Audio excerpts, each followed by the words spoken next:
events of the 2014 Ukrainian Revolution, armed forces began a takeover of the Crimean Peninsula of Ukraine. Ukraine and Western observers generally allege the gunmen were Russian special forces and allied paramilitaries.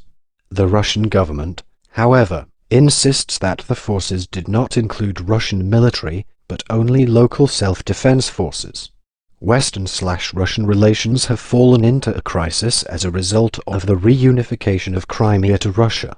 The reunification is portrayed by Western governments as a violation of international law by the European Union and the United States, but Russia claims it has welcomed the democratic decision of the local population.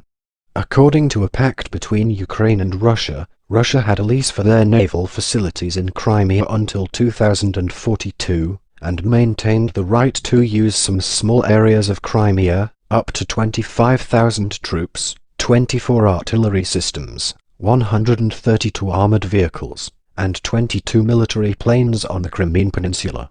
On February 24, 2014, additional soldiers arrived on the Crimean Peninsula, but the total number remained well below 25,000. Western governments accused the Russian military of seizing control of the Crimea region, and threatened sanctions against Russian individuals, claiming Russia's clear violation of Ukrainian sovereignty and territorial integrity. These threats were subsequently carried out and Russia retaliated. The Crimean Peninsula is seen by Russia as its strategic link to the Mediterranean Sea, Black Sea, and the Balkans, as well as a land of historic, cultural and religious significance. The Russian government maintains that its preparedness to enter the Ukraine militarily in Crimea is to protect ethnic Russians in the region. Russia does not recognize the newly installed interim government in Ukraine, instead considering now ousted President Viktor Yanukovych Ukraine's legitimate leader.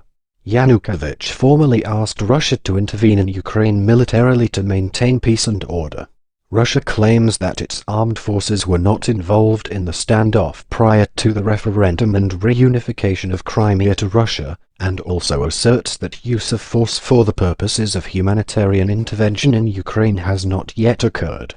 The Ukrainian response so far has been muted as its leaders seek diplomatic solutions, with military reaction on their part limited to a mobilization of Ukraine's armed forces and reserves.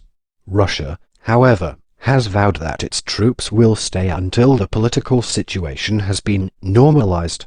Internally, Crimea held a referendum on the 16th of March 2014 on whether Crimea should join the Russian Federation or remain part of Ukraine with the autonomy it had in 1992.